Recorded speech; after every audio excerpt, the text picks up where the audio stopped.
आज के क्लास में आपका स्वागत करते हैं। जैसा कि आपको पता है, हिंदी से इंग्लिश ट्रांसलेशन की एक सीरीज चल रही है, जिसमें आपको हिंदी से इंग्लिश में जो ट्रांसलेशन है वो करना आपको एक ट्रिक के माध्यम से सिखाया जा रहा है। तो प्यारे बच्चों, आइए बिना किसी देरी के आज की क्लास को स्टार्ट करते हैं। वीडियो को पूरा देखें। वीडियो के अंत में कुछ ऐसे इंपॉर्टेंट फैक्ट बताए जाते हैं जो आपके बोर्ड के एग्जाम के लिए बहुत ही ज़्यादा इंपॉर्टेंट होने वाले हैं। तो आइए बिना किसी देरी के क्लास को प्रारंभ करते हैं। सबसे पहला सेंटेंस है, अशोक एक प्रसिद्ध सम्राट हुआ था। ये सेंटेंस लिखा हुआ है प्यारे बच्चों, ये आपके बोर्ड के एग्जाम में पूछी भी गई है और इसी तरीके की वीडियो आपके बोर्ड के एग्जाम में पूछी जाती है अक्सर। तो इसमें आपको सब्जेक्ट ढूंढना है, अशोक एक प्रसिद्ध सम्राट हुआ था। तो इसमें आप देखेंगे सब्जेक्ट क्या है, अशोक, तो इसको लिख लो पहले, ठीक है, अशोक। कई किताबों में आपको अशोक की जगह आपको अशोका भी लिखा हुआ मिल सकता है। इस सेंटेंस में आप देखेंगे अशोक एक प्रसिद्ध सम्राट था, इसका जो मीन्स है, इसका अर्थ है वो यही है। तो आपको पता है सब्जेक्ट एक वचन है, आपका सेंटेंस पास्ट का है, तो एक वचन सब्जेक्ट के साथ आप क्या लगाएंगे, वर्ब लगाएंगे, ठीक है। ये आपका सब्जेक्ट हो गया और ये आपकी इसमें मेन वर्ब का काम करेगा, ठीक है। अब आप इसमें देखेंगे ऑब्जेक्ट क्या है, एक प्रसिद्ध सम्राट। तो एक की अंग्रेजी आपको पता है, एक प्रसिद्ध की आपको पता है क्या होती है, फेमस, ठीक है प्यारे बच्चों। अब क्या लिखा है, सम्राट, सम्राट, ये था आपका सेंटेंस। क्या बना प्यारे बच्चों, Ashok was a famous emperor. अगला सेंटेंस है, वह अपनी प्रजा से बहुत प्रेम करता था। वह अपनी प्रजा से बहुत प्रेम करता था प्यारे बच्चों। तो वह किसके लिए आया, अशोक के लिए। यहाँ पर क्या आ जाएगा प्यारे बच्चों, प्रेम करता था। तो ये सिंपल पास्ट का किसका है प्यारे बच्चों, सिंपल पास्ट का। तो इसमें सिंपल पास्ट टेंस में आपको क्या मिलता है कि आपको वर्ब की सेकंड फॉर्म। तो आप देखेंगे सब्जेक्ट आपका क्या हो गया, वह हो गया। अब आपको क्या देखना है, मैन वर्ब। तो मैन वर्ब क्या, प्रेम करना। तो प्रेम करना की अंग्रेजी क्या होती है, लव। इससे तो आप अच्छी तरीके से परिचित हो, ठीक है। तो हे लव और इसकी सेकंड फॉर्म क्या हो जाएगी, लव, ठीक है। हे लव, इससे अपनी प्रजा से, तो अपनी की अंग्रेजी ही के साथ हो जाएगी हिज, और प्रजा के लिए आप यहाँ पर प्रयोग करेंगे पीपल। सब्जेक्ट, वर्ब और ऑब्जेक्ट। अब क्या बचा, बहुत। तो बहुत की अंग्रेजी होती है वेरी मच, वेरी।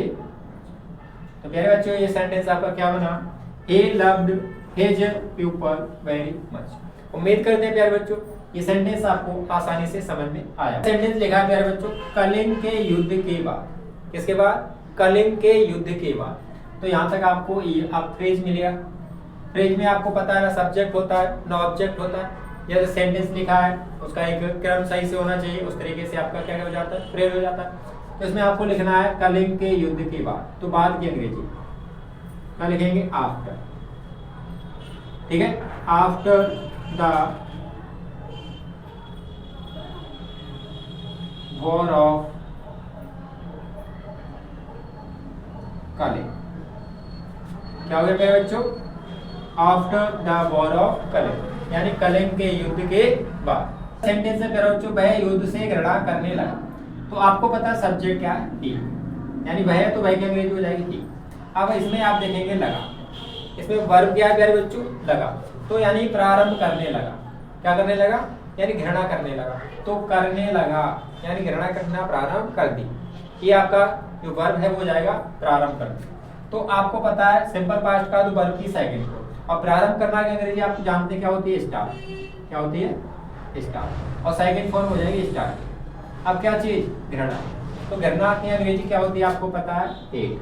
क्या होती है, हेट। जब आपको पता है एक वर्ब है और दूसरा जब यहाँ पर क्या आएगा पता है, दोनों वर्ब, यानी एक सिंपल पास्ट टेंस में और एक आईएनजी फॉर्म में, यानी इसको आप क्या बनाएंगे, पार्टिसिपल बनाएंगे। क्या बनाएंगे, पार्टिसिपल। तो इसमें आपको क्या जोड़ना है, आईएनजी, ठीक है। यहाँ तक आपका क्या लिख गया, ही स्टार्टेड हेटिंग, और क्या बचा, युद्ध। तो युद्ध की अंग्रेजी होती है वॉर, ठीक है। आपका सेंटेंस पूरा क्या बन गया, after the war of Kalinga.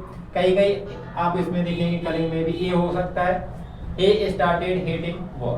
ये था आपका सेंटेंस। अगला सेंटेंस है प्यारे बच्चों, वह अपनी प्रजा की भलाई के लिए काम करने लगा। किसके लिए, वह अपनी प्रजा की भलाई के लिए काम करने लगा। सब्जेक्ट क्या है प्यारे बच्चों इसमें, वह की अंग्रेजी होती ही, यानी कार्य करने लगा। तो आपको पता है जैसे कि इसमें आपने लगा कि अंग्रेजी क्या लगाई थी स्टार्टेड, तो इसमें भी क्या हो जाएगा स्टार्टेड, ही स्टार्टेड। ठीक है, सेम प्रोसेस वही रहेगा। इसमें देखो क्या लिखा है हेड, यानी हेडिंग में आईएनजी जोड़ी गई थी, तो इसमें भी सेम वही कंडीशन, ही स्टार्टेड वर्किंग, किसके लिए, यानी वर्किंग हो गया। ठीक है, भलाई के लिए, भलाई के लिए यानी किसकी भलाई के लिए, प्रजा के लिए की अंग्रेजी क्या होती है बताएं जल्दी से, भलाई के लिए, फॉर द वेलफेयर। क्या लग गया मेरे बच्चों, फॉर द वेलफेयर। अब इसमें देखेंगे ऑब्जेक्ट क्या, प्रजा की, तो की अंग्रेजी होती है ऑफ द पीपल। आपका पूरा सेंटेंस क्या बन गया, he started working for the welfare of the people. उम्मीद करते हैं प्यारे बच्चों ये स्टोरी आपको अच्छे से हिंदी से इंग्लिश में ट्रांसलेट करना आप सीख गए होंगे। तो इसी तरीके की इंटरेस्टिंग वीडियो देखने के लिए हमारे चैनल को सब्सक्राइब करें, वीडियो को लाइक और वीडियो को शेयर करना ना भूलें। वीडियो को शेयर करें जिससे हमें भी मोटिवेशन मिले और हम आपके लिए बेहतर से बेहतर क्लास आपको प्रोवाइड कराते रहें। मिलते हैं अगली क्लास में, तब तक के लिए जय हिंद।